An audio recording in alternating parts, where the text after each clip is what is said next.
Hello friends, good afternoon. Study 91 परिवार में एक बार फिर से आप लोगों का स्वागत है। भूगोल की जो श्रृंखला हमारी चल रही है क्वेश्चन आंसर सेशन, उसमें आज हमारा एक इंपॉर्टेंट टॉपिक है बहुउद्देशीय नदी घाटी परियोजना। एक्चुअली ये टॉपिक इतना इंपॉर्टेंट है कि यहां से क्वेश्चन अगर आता भी है तो हमसे हो नहीं पाता है। उसका कारण ये है कि बहुत सारी नदी घाटी परियोजनाएं होने की वजह से कंफ्यूजन ज्यादा होता है। चलिए, सभी लोगों को गुड इवनिंग। एक बार फिर से सभी लोगों को गुड इवनिंग, गुड आफ्टरनून। सभी लोग लाइव आ जाइए एक बार फिर से, और जितने लोग लाइव आ गए हैं सेशन को एक बार शेयर कर दे। उसके बाद आज की क्लास को शुरू करते हैं। देखिए, कुछ क्वेश्चंस आपके स्क्रीन पर दिख रहे हैं। सरदार सरोवर बांध किस नदी पर बनाया गया है? हीराकुंड बांध कौन सी नदी पर बनाया गया है? शिव समुद्रम जल विद्युत परियोजना कहां स्थित है? टिहरी बांध उत्तराखंड प्रदेश में निर्माण किया जा रहा है। भारत में प्रथम जल विद्युत संयंत्र की स्थापना की गई थी कब?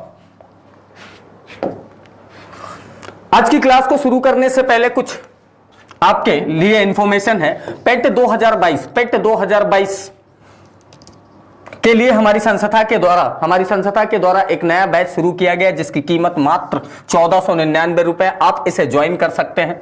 उसी के साथ सुपर टेट का भी नया बैच शुरू हो चुका है जिसकी कीमत 1799 रुपए।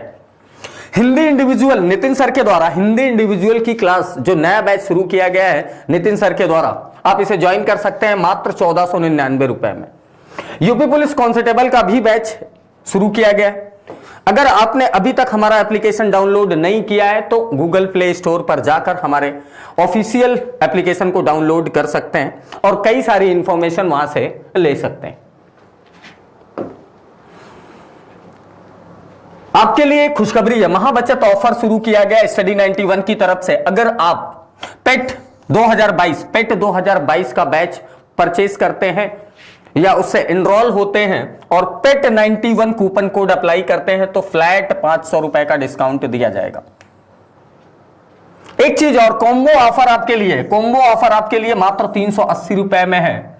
जो यूपी ट्रिपल एससी पेट के लिए संपूर्ण अध्ययन सामग्री और प्रैक्टिस सेट दोनों एक साथ मिलेगा मात्र 380 रुपए में।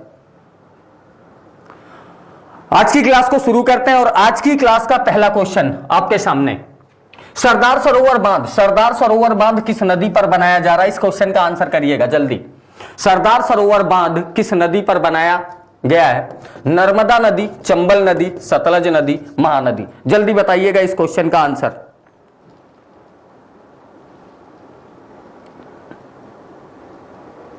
चलिए, अच्छा, सरदार सरोवर बांध बहुत ज्यादा विवादित रहा। सरदार सरोवर बांध एक्चुअली किस नदी पर है?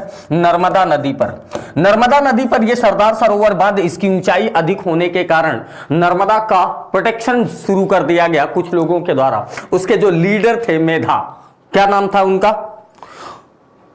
उनके लीडर का नाम है मेघा पाटेकर।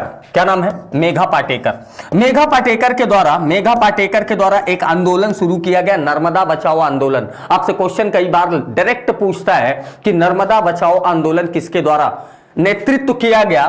तो किसके द्वारा? मेघा पाटेकर के द्वारा। किसके द्वारा? मेघा पाटेकर के द्वारा कौन सा आंदोलन चलाया गया? नर्मदा आंदोलन। कौन सा? नर्मदा बचाओ आंदोलन। तो यहां से दो क्वेश्चन बनते हैं। पहला क्वेश्चन ये, नर्मदा बचाओ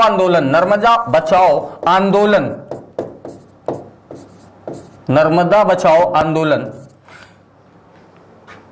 किसके द्वारा शुरू किया गया? आंसर होगा मेघा पाटेकर। और दूसरा क्वेश्चन होता है कि नर्मदा बचाओ आंदोलन किस नदी से संबंधित है? तो आपका आंसर क्या होगा? नर्मदा। और तीसरा क्वेश्चन बनता है कि नर्मदा बचाओ आंदोलन किस बांध से संबंधित है? तो आपका आंसर होगा सरदार सरोवर बांध। कौन सा बांध? सरदार सरोवर बांध। देखिए, सरदार सरोवर बांध का शिलान्यास किया गया था पंडित जवाहरलाल नेहरू के द्वारा 5 अप्रैल 1961 को। कब? 5 अप्रैल 1961 को। सरदार सरोवर बांध का शिलान्यास किसके द्वारा किया गया? 5 अप्रैल 1961 को। किसके द्वारा? पंडित जवाहरलाल नेहरू के द्वारा। इस क्वेश्चन का आंसर क्या हो गया? सरदार सरोवर बांध किस नदी पर बनाया गया है? तो आंसर क्या होगा आपका? नर्मदा नदी। आपका आंसर क्या हो गया? नर्मदा नदी। क्लियर? चलिएगा आगे चलते हैं। दूसरा क्वेश्चन आज का हमारा दूसरा क्वेश्चन, सरदार सरोवर बांध से सर्वाधिक लाभ किसको मिलता है? सरदार सरोवर बांध से सर्वाधिक लाभ किसको मिलता है? गुजरात, उड़ीसा, मध्य प्रदेश, राजस्थान। पहली बात तो यह जानिए, सरदार सरोवर बांध नर्मदा नदी पर बनाया गया है। किस नदी पर? नर्मदा नदी पर बनाया गया। नर्मदा नदी की अगर हम बात करें तो नर्मदा नदी का उद्गम कहां से? इस क्वेश्चन का आंसर आप लोग करेंगे जल्दी से। नर्मदा नदी का उद्गम कहां से होता है? इस क्वेश्चन का आंसर आप लोग करेंगे। दूसरी बात, नर्मदा नदी की अगर हम बात करें तो यह दो पहाड़ियों के बीच के भ्रंश से होकर प्रवाहित होती है। दो पहाड़ियों के बीच के भ्रंश से होकर प्रवाहित होती है, यानी कि भारत की भ्रंश घाटी से प्रवाहित होने वाली यह सबसे बड़ी नदी है। भ्रंश घाटी से प्रवाहित होने वाली भ्रंश घाटी से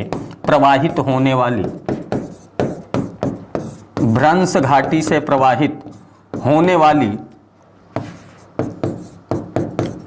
वाली सबसे बड़ी नदी है। सबसे बड़ी नदी। चलिए बहुत बढ़िया, शाबाश। आंसर आप लोगों का आने लगा कि नर्मदा नदी का उद्गम कहां से होता है? अमरकंटक से। कहां से? अमरकंटक। एक क्वेश्चन का आंसर और आप लोग करेंगे कि नर्मदा नदी किन दो पर्वतों के बीच के भ्रंश से होकर प्रवाहित होती है? किन दो पहाड़ियों के भ्रंश से होकर गुजरती है? इस क्वेश्चन का आंसर जल्दी से।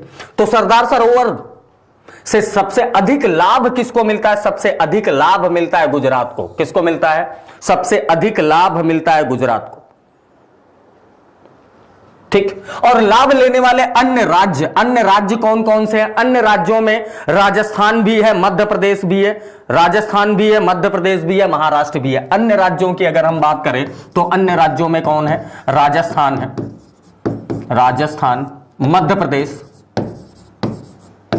मध्य प्रदेश और महाराष्ट्र। राजस्थान, मध्य प्रदेश और महाराष्ट्र।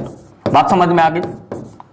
अगर क्वेश्चन आपसे पूछ दे कि सरदार सरोवर बांध से लाभान्वित होने वाले राज्यों का समूह क्या है, तो लाभान्वित होने वाले राज्यों का समूह है राजस्थान, मध्य प्रदेश, महाराष्ट्र और गुजरात। लेकिन सबसे ज्यादा जो लाभान्वित होता है वो कौन होता है? गुजरात होता है। सबसे ज्यादा लाभान्वित कौन होता है? गुजरात होता है। चलिए बहुत बढ़िया, शाबाश। अच्छा, एक क्वेश्चन जो अभी मैंने पूछा है कि नर्मदा नदी किन दो पर्वतों के भ्रंश से होकर प्रवाहित होती है, तो नर्मदा नदी विंध्यन और सतपुड़ा के बीच से होकर प्रवाहित होती है। कहां से? विंध्यन और सतपुड़ा के बीच से होकर प्रवाहित होती है। क्लियर? बात समझ में आ गई सभी लोगों को? आगे चलते हैं, अगला क्वेश्चन। अच्छा, एक चीज और, नर्मदा नदी भ्रंश घाटी से होकर प्रवाहित होने के कारण बहुत ज्यादा अवसाद अपने साथ नहीं ले जा पाती। अवसाद का मतलब है कि नदी जब किसी भी क्षेत्र से प्रवाहित होती है तो अपर्दन करती है, अपक्षय और अपर्दन करती है भूमि का। जब भूमि का अपक्षय और अपर्दन करती है तो छोटे छोटे मॉलिक्यूल, कंकड़ पत्थर, कूड़ा कचरा अपने साथ बहा कर लेके जाती है। ये जो कूड़ा कचरा बहाकर मलबे के रूप में नदी लेकर जाती है, उसी को हम क्या कहते हैं? अवसाद। और ये अवसाद जब कोई नदी अपने मुहाने पर गिरती है, महासागर अथवा सागर में जब गिर रही होती है, तो इन्हीं अवसादों को एक जगह पर डंप करती है, गिराती है। और ये जो अवसाद एक जगह पर डंप होते हैं तो त्रिभुजाकार संरचना में, कोनिक संरचना में एक आकृति बनती है जिसको हम कहते हैं डेल्टा।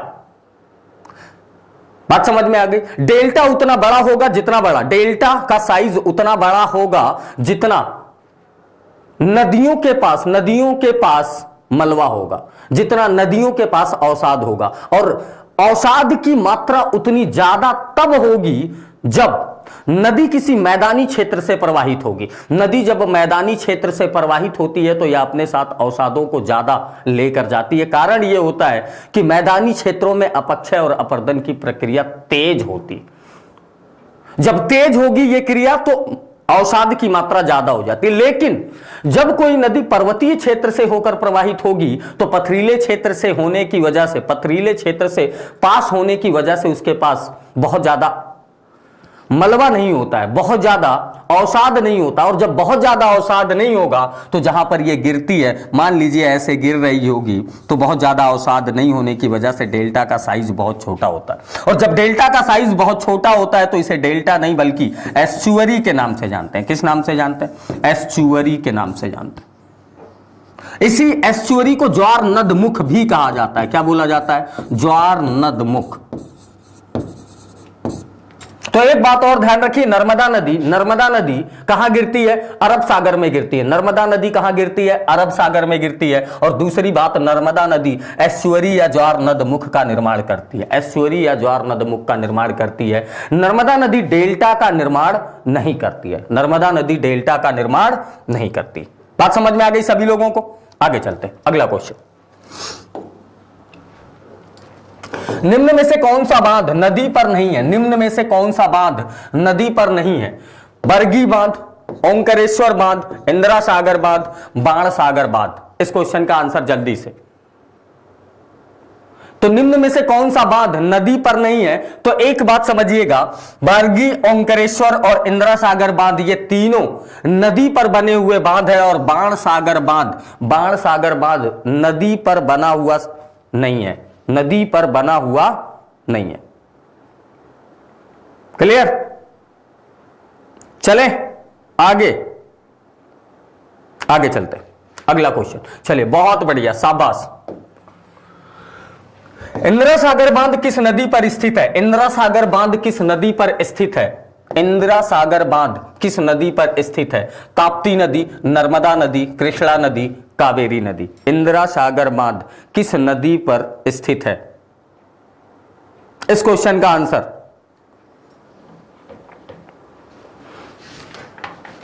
चलिएगा, देखिए। इंदिरा सागर परियोजना की बात करें तो इंदिरा सागर परियोजना किस नदी पर है? नर्मदा नदी पर है। किस नदी पर है? नर्मदा नदी पर है।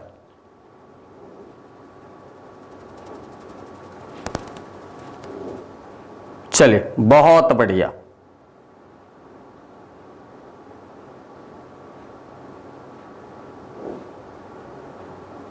कावेरी नदी पर कौन सा बांध है? कावेरी नदी पर कौन सा बांध है? इस क्वेश्चन का आंसर कर दीजिए जल्दी से। कावेरी नदी पर एक बांध है, बड़ा फेमस है, मैटूर परियोजना। कौन सी परियोजना बनाई गई है? मैटूर परियोजना। यह क्वेश्चन कई बार पूछा जाता है कि मैटूर परियोजना किस नदी से संबंधित है? तो मैटूर परियोजना किस नदी से संबंधित है? कावेरी नदी से संबंधित है। कावेरी नदी के बारे में एक और बात, कावेरी नदी को दक्षिण गंगा के नाम से भी जाना जाता है। कावेरी नदी को दक्षिण गंगा के नाम से भी जाना जाता है। दक्षिण गंगा कहने का इसका तात्पर्य यह है कि प्रायद्वीपीय भारत अथवा दक्षिण भारत की सबसे पवित्र नदी कौन सी है? कावेरी नदी है। दक्षिण भारत की सबसे पवित्र नदी कौन सी है? कावेरी नदी। एक बात और, दक्षिण गंगा जब भी कभी दक्षिण गंगा किसे कहते हैं? तो दक्षिण गंगा किसको कहते हैं? कावेरी नदी को कहते हैं। और यही एक क्वेश्चन आता है कि वृद्ध गंगा किसे कहते हैं? वृद्ध गंगा। तो वृद्ध गंगा किसे कहते हैं? वृद्ध गंगा हम कहते हैं गोदावरी नदी को। कौन सी नदी को? गोदावरी नदी को। एक बात समझिएगा, दोनों का कॉन्सेप्ट समझना। गोदावरी नदी की लंबाई अधिक होने की वजह से प्रायद्वीपीय भारत में सबसे लंबी नदी की अगर बात करी जाए तो कौन सी नदी है? गोदावरी नदी है। इसीलिए इसका कंपैरिजन किससे किया गया है? उत्तर भारत की सबसे लंबी नदी गंगा से इसका कंपैरिजन किया। और दूसरी बात, उत्तर भारत की जो सबसे पवित्र नदी है वो कौन सी है? गंगा नदी है। और दक्षिण भारत की सबसे पवित्र नदी कौन सी है? कावेरी नदी। इसीलिए कावेरी की तुलना किससे करी गई है? गंगा से। इन दोनों के कंपैरिजन का अलग अलग रीजन है। इसकी पवित्रता उसको कंपैरिजन कराती है गंगा से, और इसकी लंबाई उसको कंपैरिजन कराती है किससे? गंगा से। क्लियर? चलिए आगे चलते हैं, अगला क्वेश्चन। ओंकारेश्वर परियोजना निम्नलिखित नदियों में से किस एक से संबंधित है? ओंकारेश्वर परियोजना किससे संबंधित है? इस क्वेश्चन का आंसर जल्दी से। ओंकारेश्वर परियोजना किससे संबंधित? चंबल नदी, नर्मदा नदी, ताप्ती नदी, भीमा नदी। चंबल, नर्मदा, ताप्ती, भीमा। एक बात सुनिएगा, नर्मदा और ताप्ती ये दोनों ऐसी नदियां जो भ्रंश घाटी से होकर जाती हैं और ये एस्चुअरी का निर्माण करती हैं। किसका निर्माण करती हैं? एस्चुअरी का निर्माण करती है। नर्मदा और ताप्ती दोनों नदियां कहां गिरती हैं? नर्मदा और ताप्ती दोनों अरब सागर में गिरने वाली नदियां। कौन से सागर में? अरब सागर में गिरने वाली। क्वेश्चन सीधा आपको देकर यह पूछता है कि निम्न में से कौन सी नदी अरब सागर में गिरती है या अरब सागर में नहीं गिरती है। तो नर्मदा और ताप्ती दोनों कहां गिरती है? अरब सागर में। चंबल की अगर हम बात करें तो चंबल नदी यमुना की सहायक नदी है। किसकी सहायक नदी है? यमुना की सहायक नदी। और चंबल नदी बीहड़ बनाने के लिए प्रसिद्ध है। किसके लिए? बीहड़ बनाने के लिए कुख्यात है। बीहड़ों का निर्माण करती है। बीहड़ का निर्माण कौन सी नदी करती है? बीहड़ का निर्माण कौन करता है? बीहड़ का निर्माण करती है चंबल नदी। चंबल नदी, इसे बीहड़ का मतलब है कि अवनालिका अपर्दन करती है। क्या करती है? अवनालिका अपर्दन। क्वेश्चन आपसे एक सीधा पूछा जाता है कि अवनालिका अपर्दन सबसे ज्यादा कौन सी नदी करती है? तो अवनालिका अपर्दन सबसे ज्यादा कौन सी नदी करती है? चंबल नदी करती है। क्वेश्चन हमारा था ओंकारेश्वर परियोजना निम्नलिखित नदियों में से किस एक से संबंधित है? तो ओंकारेश्वर परियोजना किससे संबंधित है? नर्मदा नदी से। ओंकारेश्वर परियोजना किससे संबंधित है? नर्मदा नदी से। क्लियर? चले आगे, अगला क्वेश्चन देखिए, नर्मदा बचाओ आंदोलन किस बांध की ऊंचाई बढ़ाने के निर्णय का विरोध कर रहा है? नर्मदा बचाओ आंदोलन, अभी मैंने बताया कि नर्मदा बचाओ आंदोलन किसके द्वारा शुरू किया गया था? मेघा पाटेकर के द्वारा किया गया था। किसके द्वारा? मेघा पाटेकर के द्वारा किया गया था। ठीक, मेघा पाटेकर के द्वारा यह नर्मदा बचाओ आंदोलन सिर्फ इसलिए किया गया था कि इस पर जो बांध बनाया गया, सरदार सरोवर बांध की ऊंचाई बहुत ज्यादा, एक मानक ऊंचाई से ज्यादा होने की वजह से नर्मदा बचाओ आंदोलन शुरू किया गया था। उसके कई कारण थे। पहला कारण यह था कि बांध की अगर ऊंचाई बहुत ज्यादा हो जाए तो उसके आसपास का क्षेत्र भूकंपीय जोन में आ जाता है, यानी कि भूकंप आने की प्रोबेबिलिटी वहां पर सबसे ज्यादा हो जाती। पहला कारण यह था। और दूसरा कारण यह था कि अगर इतना ऊंचा बांध टूट जाए तो इससे बहुत ज्यादा जान माल की क्षति होगी। तो नर्मदा बचाओ आंदोलन किस बांध की ऊंचाई को बढ़ाने का विरोध कर रहा है? इंदिरा सागर सरदार सरोवर बांध। कौन सा बांध? सरदार सरोवर बांध।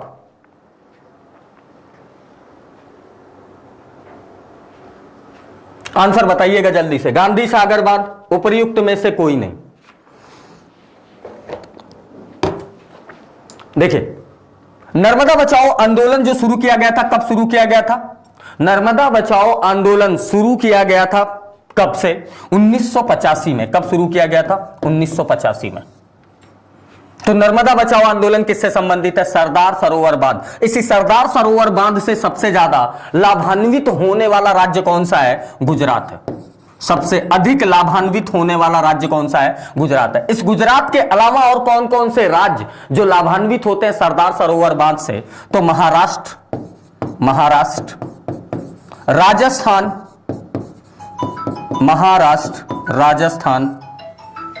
गुजरात।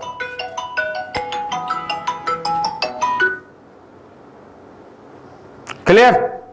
चलिएगा, गुजरात, महाराष्ट्र, राजस्थान और इन तीन राज्यों के अलावा एक और राज्य है मध्य प्रदेश। कौन सा राज्य है? मध्य प्रदेश। हो गया? इतनी बात समझ में आई सभी लोगों को? अगला क्वेश्चन, यूपी पुलिस कांस्टेबल का नया बैच शुरू कर दिया गया है स्टडी 91 की तरफ से, जिसमें आपको 500 से अधिक रिकॉर्डेड वीडियो क्लासेस मिलेंगी। चैप्टर वाइज टेस्ट भी मिलेगा, आप इसे ज्वाइन कर सकते हैं, जिसमें आपको पीडीएफ स्टडी मटेरियल भी मिलेगा। अगर आपको ज्वाइन करने संबंधी कोई समस्या आती है तो आप इन नंबरों पर संपर्क भी कर सकते हैं। एक और खुशखबरी आपके लिए, एक और खुशखबरी आपके लिए यह है कि पेट 2022 हिंदी व्याकरण की क्लास अब मात्र 249 रुपए में, अब मात्र 249 रुपए में नितिन सर के द्वारा यह क्लास दी जाएगी। आइएगा अगला क्वेश्चन देखते हैं। भाखड़ा नांगल एक संयुक्त परियोजना है, भाखड़ा नांगल परियोजना एक संयुक्त परियोजना है किसकी? जल्दी। हरियाणा पंजाब राजस्थान, हरियाणा पंजाब राजस्थान, हरियाणा पंजाब दिल्ली, हिमाचल प्रदेश, हरियाणा पंजाब की।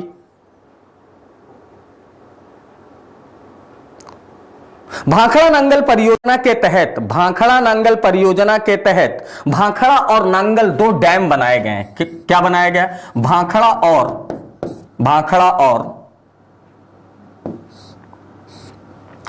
और नांगल, ये दो अलग अलग डैम हैं, भाखड़ा नांगल डैम। यही आपसे पूछ रहा है कि भाखड़ा नांगल डैम एक संयुक्त परियोजना, भाखड़ा नांगल एक संयुक्त परियोजना है किसकी? जल्दी से बताइएगा। एक क्वेश्चन का आंसर आप लोग पहले ये बता दीजिए। और भाखड़ा और नांगल दोनों जो बांध बनाए गए हैं किस नदी पर बनाया गया है? एक इस क्वेश्चन का आंसर करिएगा कि भाखड़ा नांगल बांध किस नदी पर बनाया गया है? भाखड़ा नांगल बांध, बहुत बढ़िया, शाबाश। दोनों बांध कहां बनाए गए भैया? सतलज नदी पर बनाया गया। किस नदी पर बनाया गया है? सतलज नदी पर बनाया गया, सतलज नदी पर बनाया गया। तो भाखड़ा नांगल परियोजना किन किन राज्यों की संयुक्त परियोजना है? हरियाणा पंजाब राजस्थान, हरियाणा पंजाब और राजस्थान, हरियाणा पंजाब और राजस्थान। चलिएगा, भाखड़ा नांगल परियोजना। आ जाइए अगला क्वेश्चन। निम्नलिखित में से कौन भारत का सबसे पुराना जल शक्ति उत्पादन केंद्र है? निम्नलिखित में से कौन भारत का सबसे पुराना जल शक्ति उत्पादन केंद्र है? मयूराक्षी जल शक्ति उत्पादन केंद्र, मचकुंड जल शक्ति उत्पादन केंद्र, पल्ली वसार जल शक्ति उत्पादन केंद्र और शिव समुद्रम। इस क्वेश्चन का आंसर देखिए, सबसे बड़ा सबसे पुराना जो जल शक्ति उत्पादन केंद्र है वो कौन सा है? शिव समुद्रम जल शक्ति उत्पादन केंद्र, शिव समुद्रम जल शक्ति उत्पादन केंद्र। आगे बढ़ते हैं। शिव समुद्रम जल विद्युत परियोजना स्थित है कहां? तमिलनाडु, केरल, आंध्र प्रदेश, कर्नाटक। शिव समुद्रम जल विद्युत परियोजना स्थित है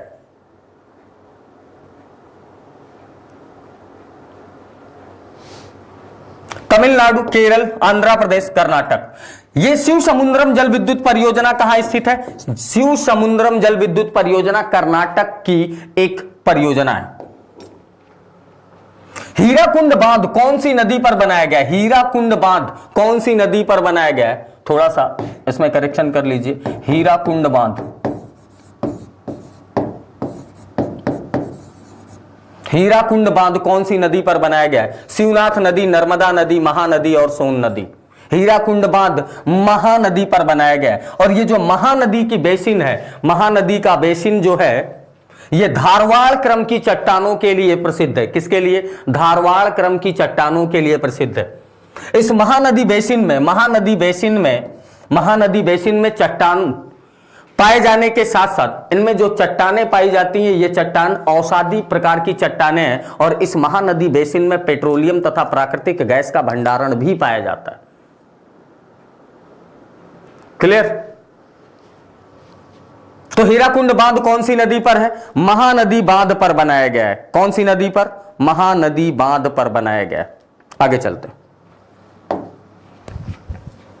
महानदी पर निर्मित बांध का नाम, महानदी पर निर्मित बांध का नाम क्या है? भाखड़ा नांगल बांध। भाखड़ा नांगल बांध कौन सी नदी पर है? सतलज नदी पर बनाया गया है। किस नदी पर है? सतलज नदी पर बनाया गया। एक क्वेश्चन का आंसर आप लोग और कर दीजिए कि सतलज नदी का उद्गम कहां से होता है? सतलज नदी का उद्गम कहां से होता है? दूसरा, गांधी सागर बांध कौन सा? गांधी सागर बांध। और तीसरा, हीराकुंड बांध, तुंगभद्रा। जल्दी से बताइएगा। देखिए, अभी मैंने बताया कि महानदी पर कौन सा बांध बना है, हीराकुंड बांध बना है। कौन सा बांध, हीराकुंड बांध बना है। इस क्वेश्चन का आंसर देखिएगा, सतलज नदी का उद्गम अगर हम देखें तो भारत में सतलज नदी का उद्गम नहीं होता, यह हिमालय के उत्तर दिशा से, उत्तर पूर्व से आती है, भारत के बाहर से। भारत के बाहर तिब्बत में स्थित मानसरोवर झील के पास एक जलाशय है जिसका नाम है राकसताल झील। तिब्बत के राकसताल झील से आती है। कहां से आती है, राकसताल। इसी राकसताल को कहीं कहीं राक्षस ताल भी लिखा जाता है। क्या लिखा जाता है, राक्षस ताल भी लिखा जाता है। क्लियर, समझ में आ गई बात। तो महानदी पर निर्मित बांध कौन सा है, हीराकुंड बांध। आगे चलिएगा, निम्नलिखित में से कौन सा जलाशय चंबल नदी पर है। चंबल नदी पर कौन सा जलाशय, नागार्जुन सागर बांध, नागार्जुन सागर, राणा प्रताप सागर, विंध्यन सागर, रिहंद। इस क्वेश्चन का आंसर जल्दी से देखिए, चंबल नदी पर कौन सा, राणा प्रताप सागर। राणा प्रताप सागर कहां पर स्थित है, कौन सी नदी पर स्थित है, चंबल नदी पर स्थित है। किस नदी पर, चंबल नदी पर स्थित है। आगे आइएगा, हिंदी इंडिविजुअल, हिंदी व्याकरण की क्लास जो सभी कॉम्पिटेटिव एग्जाम के लिए है, नितिन सर के द्वारा नया बैच प्रारंभ किया गया है। आप इसमें एनरोल हो सकते हैं, आप इन नंबरों पर संपर्क कर सकते हैं अगर एनरोल होने में कोई भी समस्या आती है तो। अगला क्वेश्चन हमारा, टिहरी बांध उत्तराखंड प्रदेश में निर्माण किया गया है, किस नदी पर है, टिहरी बांध। भागीरथी नदी पर, रामगंगा नदी पर, अलकनंदा नदी पर, भिलांगना नदी पर। इस क्वेश्चन का आंसर जल्दी से बताइएगा, एकदम आसान क्वेश्चन है। भागीरथी नदी पर, रामगंगा नदी पर। अच्छा, रामगंगा नदी अगर आपको ऑप्शन दिख रहा है तो रामगंगा, यहां से क्वेश्चन बनता है, एक क्वेश्चन ये बनता है, इस क्वेश्चन का आंसर आप लोग करिएगा।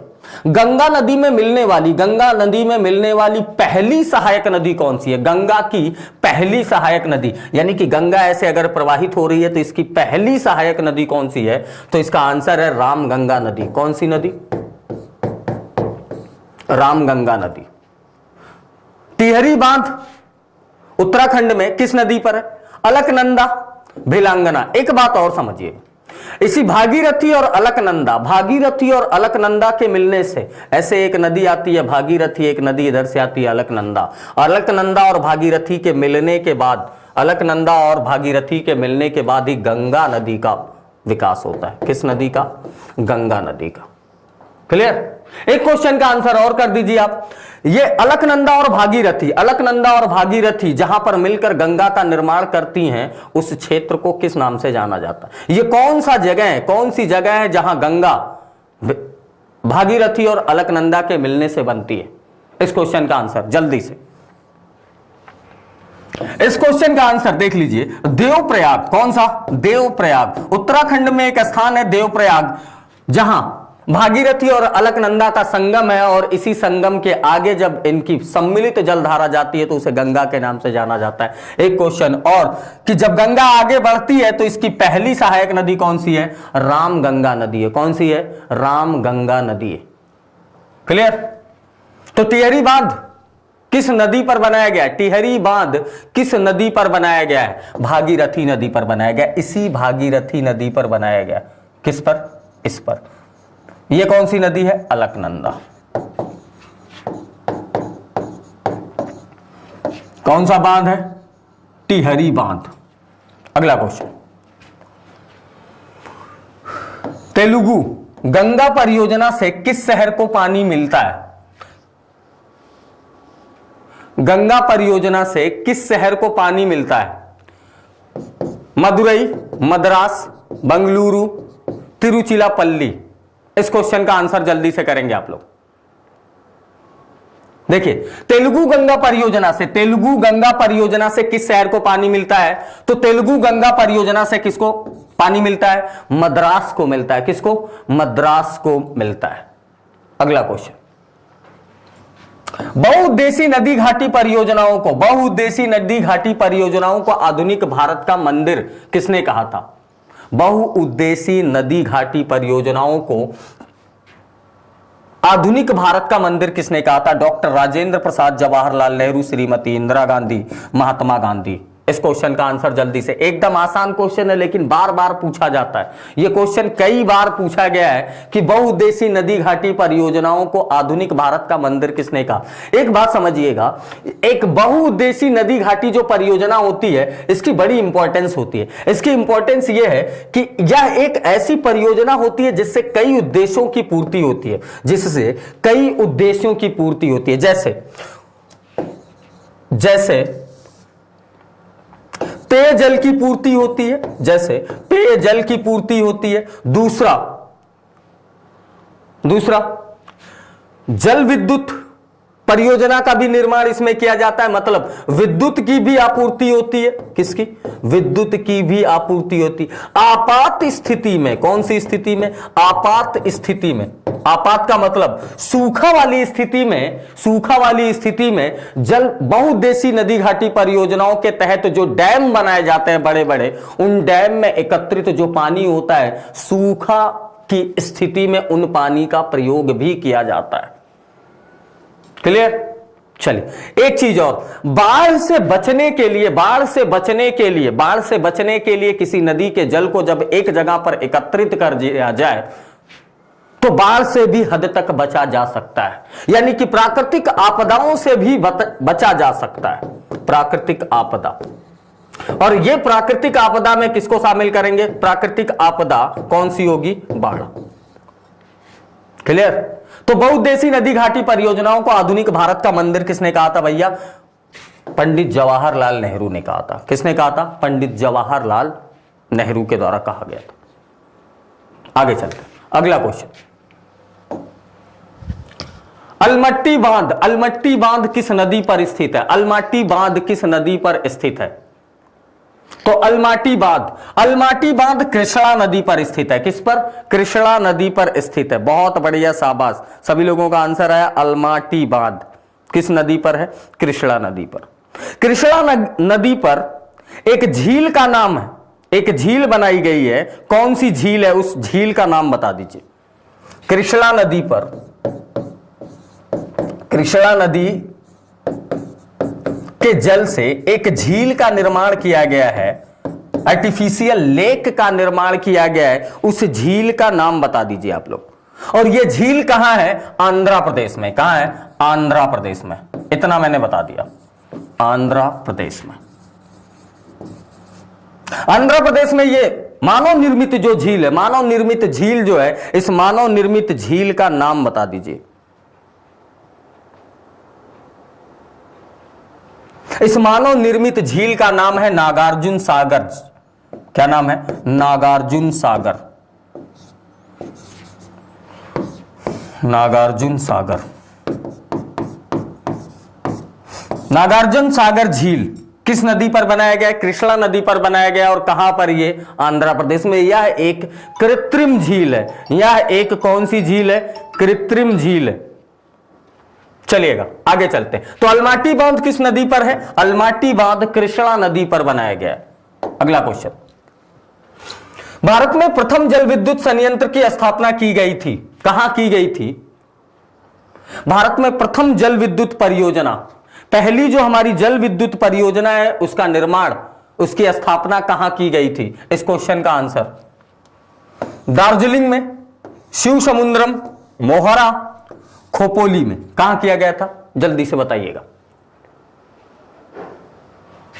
देखिए, भारत की जो पहली जल विद्युत संयंत्र स्थापित की गई वो कहां किया गया था? दार्जिलिंग में किया गया था। कहां किया गया था? दार्जिलिंग में किया गया था।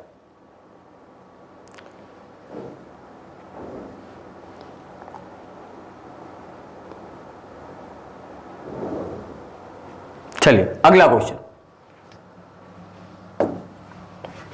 तवा परियोजना कहां से संबंधित है? तवा परियोजना तवा नदी पर बनाई गई है। ये कहां से संबंधित है? बालाघाट, बस्तर, होशंगाबाद, मंडला। बालाघाट, बस्तर, होशंगाबाद और मंडला, इस क्वेश्चन का आंसर। तो देखिए, तवा परियोजना कहां से संबंधित? होशंगाबाद से संबंधित है। कहां से संबंधित है? होशंगाबाद से संबंधित। और कौन सी नदी पर बनाई गई है? तवा नदी पर बनाया गया है। कौन सी नदी पर? तवा नदी पर बनाया गया।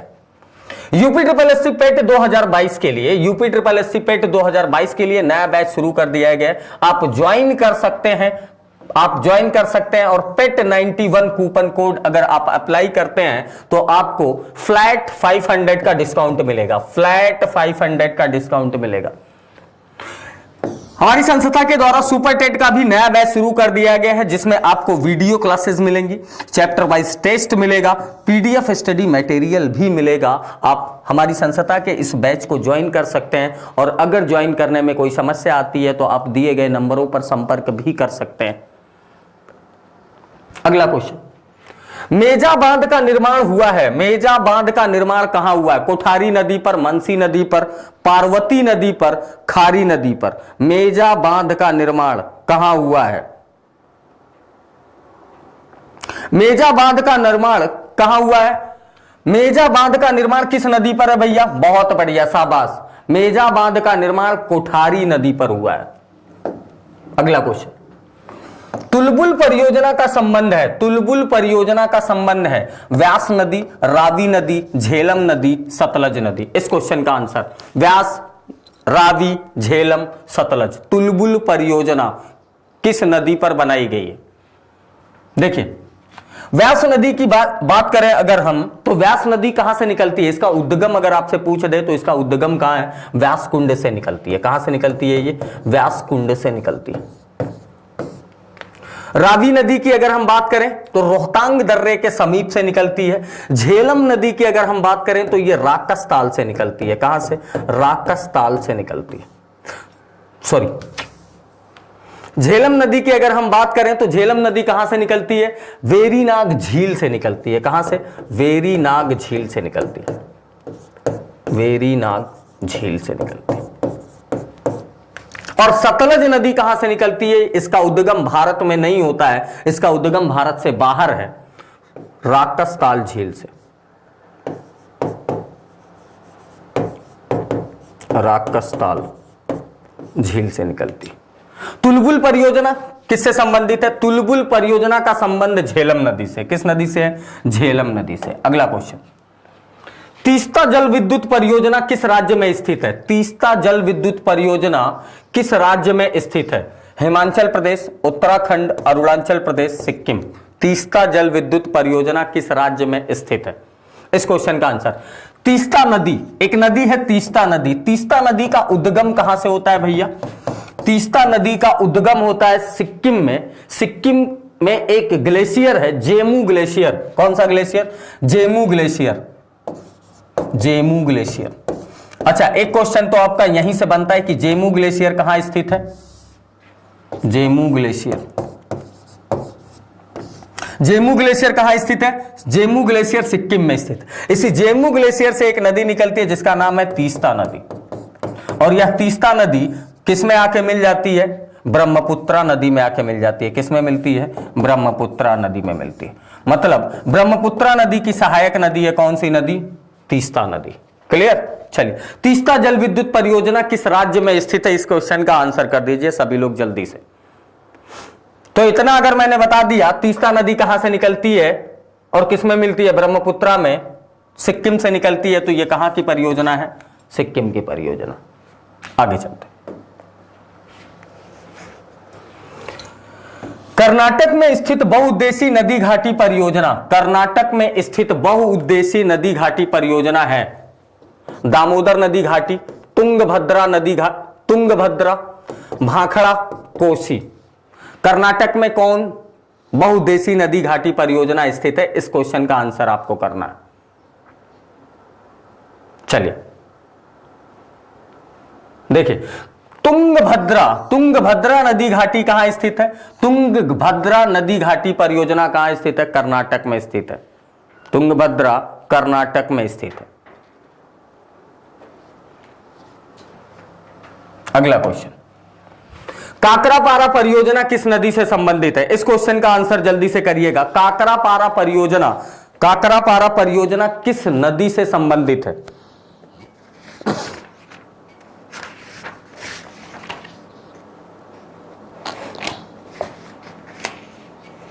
देखिए, काकरापारा परियोजना की अगर हम बात करें तो काकरापारा परियोजना किस नदी पर बनी है? काकरापारा परियोजना ताप्ती नदी के जल को समुचित उपयोग के लिए गुजरात सरकार ने एक व्यापक परियोजना बनाई है। कौन सी नदी पर? ताप्ती नदी पर। कौन सी नदी पर? ताप्ती नदी पर। इसी तापी को हम क्या बोलते हैं? ताप्ती नदी। और ताप्ती नदी पर ये जो परियोजना बनाई गई, काकरापारा परियोजना, किस सरकार के द्वारा बनाई गई? किस राज्य के द्वारा बनाई गई? गुजरात राज्य के द्वारा बनाई गई। तो आंसर इसका क्या हो गया? किस नदी से संबंधित है? तो आंसर आपका हो गया ताप्ती नदी। और यह ताप्ती नदी भ्रंश घाटी से प्रवाहित होने वाली भारत की दूसरी प्रमुख नदी है। कौन सी? दूसरी प्रमुख नदी है। एक क्वेश्चन और, यह ताप्ती नदी का मुहाना कहां बनता है? ताप्ती नदी का मुहाना कहां बनता है? इस क्वेश्चन का आंसर आप करेंगे जल्दी से। ताप्ती नदी का मुहाना कहां बनता है? इसका कमेंट बॉक्स में आके आंसर करेंगे आप लोग। निम्नलिखित में से कहां सदाबहार वन पाया जाता है? एक बात समझिए, सदाबहार वन वहां पर पाया जाता है, उन क्षेत्रों में पाया जाता है जहां जल की उपलब्धता ज्यादा होती है, यानी कि जल जहां ज्यादा प्राप्त होता है। इसका मतलब यह है कि जहां वर्षा ज्यादा होगी वहां सदाबहार वन पाया जाएगा। क्या पाया जाएगा? सदाबहार वन पाया जाएगा। तो वर्षा ज्यादा कहां होती है? वर्षा भारत में ज्यादा कहां होती है? ये जो पश्चिमी घाट है, इसमें देखिए ऑप्शन, मालवा का पठार, पूर्वी घाट, छोटा नागपुर पठार और पश्चिमी घाट। एक बात समझिए, दक्षिण पश्चिम मानसून जब भारत में प्रवेश करता है तो वो कुछ इस तरीके से प्रवेश करता है। तो दक्षिण पश्चिम मानसून सबसे ज्यादा वर्षा कहां पे करा पाता है? पश्चिमी घाट। इन क्षेत्रों में सबसे ज्यादा वर्षा करा पाता है, इन क्षेत्रों में सबसे ज्यादा वर्षा कराता है। इसका मतलब यह है कि वर्षा की प्राप्ति यहां पर ज्यादा होती है। वर्षा की प्राप्ति जहां पर ज्यादा होगी वहां पर पाए जाने वाले वन कैसे होंगे? सदाबहार वन। सदाबहार वन का मतलब यह है कि जिन वनों की पत्तियां या वृक्षों की पत्तियां पूरे वर्ष भर पेड़ से लगी होती हैं, पत्तियां पूरे वर्ष भर पेड़ से लगी होती हैं, पूरे वर्ष भर पेड़ से लगी होती। अच्छा, एक क्वेश्चन का आंसर आप कर दीजिए कि विश्व में या पृथ्वी पर सबसे ज्यादा सदाबहार वन किन अक्षांशों पर पाए जाते हैं? एक क्वेश्चन का आंसर आपके लिए आप करेंगे कि पृथ्वी पर सबसे ज्यादा सदाबहार वन किन अक्षांशों पर पाया जाता है? वृक्षों की पत्तियां पूरे वर्ष भर पेड़ से लगी होती हैं। इसका कारण यह होता है, पेड़ से लगी होती है। इसका कारण क्या होता है भैया? इसका कारण यह होता है कि एवेपोरेशन की जो प्रक्रिया होती है, जो वाष्पन की प्रक्रिया होती है पेड़ों की पत्तियों से, तो जल की प्राप्ति पत्तियों के पास जितनी ज्यादा होगी एवेपोरेशन उतना अच्छा होता रहेगा और पत्तियां हमेशा अपना विकास करती रहेंगी। लेकिन जब वृक्ष की जड़ों को जल की प्राप्ति कम हो पाती है तो ये जल को संचित करने के लिए, जल की मात्रा को कम करने के लिए या जल को बचाने के लिए ये करते क्या? अपनी पत्तियों को क्या कर देते हैं? गिरा देते हैं। जब पत्तियों को गिरा देते हैं तो इस पेड़ से जल का एवेपोरेशन कम हो पाता है। जब कम होता है तो इन्हें जल की आवश्यकता कम होती है। जितना ज्यादा वाष्पोत्सर्जन होगा पत्तियों से, उतना ज्यादा इनको क्या चाहिए? जल चाहिए। क्लियर? एक क्वेश्चन मैंने पूछा था कि पूरी पृथ्वी पर सबसे ज्यादा सदाबहार वन कहां पाए जाते हैं? तो मैंने अभी एक बात बताई कि जहां पर सबसे ज्यादा वर्षा पाई जाएगी वहां पर सबसे ज्यादा सदाबहार वन पाया जाएगा। तो ये जो विषुवतरेखीय क्षेत्र है, यहाँ का टेम्परेचर पूरे वर्ष भर ज्यादा होता है। टेम्परेचर ज्यादा होने के साथ साथ यहाँ वर्षा पूरे वर्ष भर क्या होती है? ज्यादा होती। तो जब विषुवतरेखीय क्षेत्रों में पूरे वर्ष भर वर्षा ज्यादा होगी तो यहां सदाबहार वन की उपलब्धता ज्यादा हो जाती है। अगला क्वेश्चन देखिए, नितिन सर के द्वारा हैंड रिटन ई बुक्स हमारी ऑफिशियल वेबसाइट पर अवेलेबल है। आप वहां से जाकर परचेस कर सकते हैं। अगर आपके पास नोट्स का सिस्टमेटिक कलेक्शन नहीं है तो नोट्स के बारे में आप परेशान मत होइए, आपकी सारी परेशानी सॉल्व करी गई है स्टडी 91 की तरफ से। नितिन सर के द्वारा सभी विषयों की हैंड रिटन नोट्स बनाई गई है। प्राचीन इतिहास, मध्यकालीन इतिहास, आधुनिक इतिहास, उसके साथ साथ सामान्य हिंदी, इंडियन ज्योग्राफी, भारतीय राज्य व्यवस्था और साइंस के तीनों खंड, बायोलॉजी, केमिस्ट्री और फिजिक्स हमारी ऑफिशियल वेबसाइट पर उपलब्ध है, आप वहां से जाकर इन ई नोट्स को परचेस कर सकते हैं, ई बुक्स को परचेस कर सकते हैं। अगला क्वेश्चन, दामोदर नदी को बंगाल का शोक कहा जाता है। दामोदर नदी को बंगाल का शोक कहा जाता है क्योंकि इसमें प्रायः तबाही मचाने वाली बाढ़ आती है, इसे अधिकतम मृदा अपरदन होता है, इससे अनेक खतरनाक झरने बन जाते हैं। यह 12 नदी नहीं है, यह 12 नदी नहीं है। जल्दी से बताइएगा, दामोदर नदी को बंगाल का शोक कहते हैं। एक बात तो यही आपसे डायरेक्ट पूछा जाता है कि बंगाल का शोक किस नदी को कहते हैं, तो बंगाल का शोक किसे कहते हैं? दामोदर नदी को कहते हैं। और दामोदर नदी को बंगाल का शोक इसलिए कहते हैं क्योंकि दामोदर नदी जिस बेसिन से प्रवाहित होती है, अपने जल का प्रवाह करती है, उन बेसिन्स में, उसके तलहटी भाग में अवसादीकरण की मात्रा बहुत ज्यादा हो गई, मतलब सेडिमेंटेशन बहुत ज्यादा हो गया है, नदी का जलस्तर बहुत ऊपर आ चुका है। बात समझ में आई? नदी का जो बेसिन है, नदी की जो गहराई है, वो निक्षेपण की प्रक्रिया के कारण कम हो गई, और जब गहराई नदी की कम हो गई तो जलस्तर अगर थोड़ा सा भी बढ़ जाए, नदी का जलस्तर अगर थोड़ा सा भी बढ़ जाए तो ये नदी अपना जल क्या कर देगी? विसर्पित करा देगी, और ये नदी अपनी बेसिन को छोड़कर बाहर आ जाएगा, यानी कि बाढ़ जैसी स्थिति को जनरेट करेगा। तो इसका आंसर, सही आंसर क्या है? इसमें प्रायः तबाही मचाने वाली बाढ़ आती है। अगला क्वेश्चन, भारतीय मरुस्थल की एक महत्वपूर्ण नदी है। भारतीय मरुस्थल की एक महत्वपूर्ण नदी है नर्मदा नदी, लूनी नदी, कृष्णा नदी और व्यास नदी। भारतीय मरुस्थल की एक महत्वपूर्ण नदी है, कौन सी? देखिए, भारतीय मरुस्थल की एक महत्वपूर्ण नदी है लूनी नदी। लूनी नदी कच्छ के रण में आकर क्या हो जाती है? समाप्त हो जाती है। इसका जलस्तर दिखाई नहीं देता है। किस नदी का? लूनी नदी का। क्लियर? आगे चलते हैं। अगला क्वेश्चन,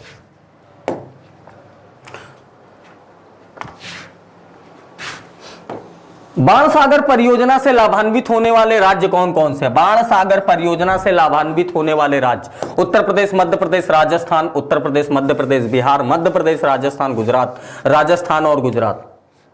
चलिए, इस क्वेश्चन का आंसर करिएगा। बाणसागर परियोजना से लाभान्वित होने वाले राज्यों का समूह दिया गया है। इन राज्यों के समूह को आपको बताना है, जल्दी से बताइएगा।